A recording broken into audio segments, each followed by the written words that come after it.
Welcome, I'm Linda from paperboutiquewithlinda.com, and I'm so happy you joined me for this video.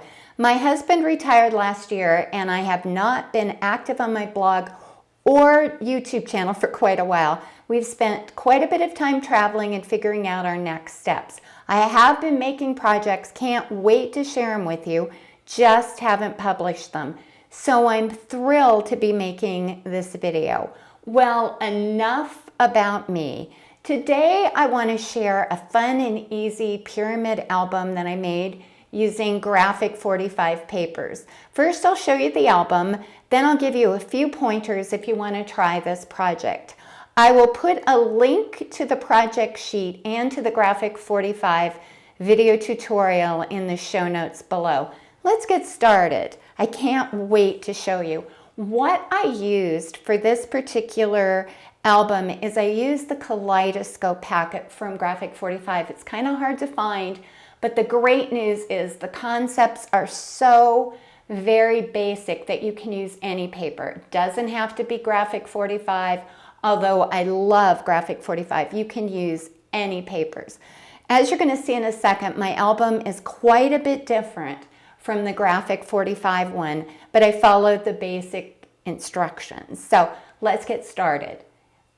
It opens up, it's just so cute, and all I did for this is I used cut-aparts from the collection. I used a sticker and I made a little pocket. Here's a place that you can just put a photo. I did a photo mat, and then it opens this way. The great thing about Graphic 45 photos is that, you know, they're so beautiful, and I strategically cut a piece of paper for this particular scene.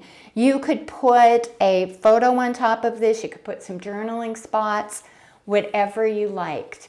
And this one is rather unique, and this technique is shown in the Graphic 45 video, but I want to slide it. This is a belly band, and you just slide it off, and then you open it. Isn't that cute? And then you slide the belly band back. You can slide it in the middle. And I just want to show you one more time because I didn't open it all the way. When you slide it this way, and then you can slide it all the way over.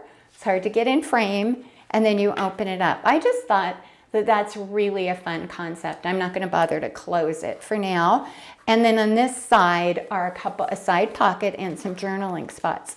Now the fun thing about this album is you can open it from the other direction. And in this case, I just did some journaling spots and I did a photo mat. And too funny, I opened it the same way. Let me open it the other way. Here is another pocket, and I want to show you the tags. I lined these tags with black paper and just trimmed them on my own. Here is another album spot.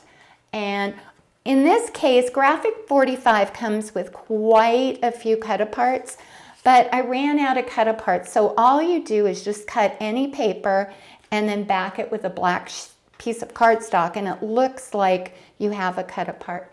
In this case, it's just a flip up album.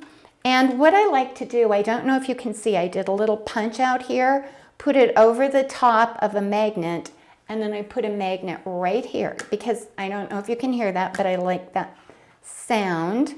And then this is just a fun technique that's also in the tutorial and project sheet. Graphic 45 did an offset little album, and I really like it. What I did for this album, I didn't want to use a magnet, and you know how you need weight kind of to keep it down. I made my own wax seal, and on the back, I'm going to move this down, on the back of the wax seal, I did a piece of black cardstock. So that is what I did. Couple more journaling spots, and then this is just another hint I wanted to share with you. I use every inch of Graphic 45 papers. This was part of the cover page, and I don't know if it's coming across on camera, but it really has a shiny texture. So don't throw away those cover pieces. And on the back, I did some photo mats, and this will actually stand up I'm not going to bring it all out, as an accordion album as well. What I'd like to do now is just share with you a couple of hints if you choose to make this project. My first hint is to use art glitter glue. It's a great glue, especially when doing the graphic 45 papers and attaching them to the chipboard. I highly recommend it. The other thing I do, because I don't like to waste my graphic 45 paper or my chipboard, is I'll make templates. In this case, I made a template so I know what sizes to cut the chipboard. You can do that. You can practice with the techniques in here doing templates.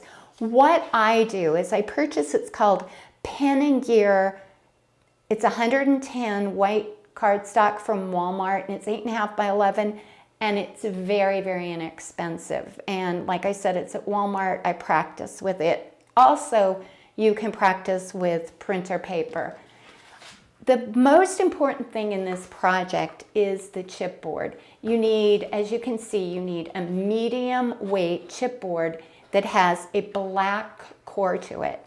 When I first started this project, I thought I might be able to glue together a couple pieces of cardstock, but it wouldn't work because it's too weak. I don't have the name of the company that I bought my chipboard from.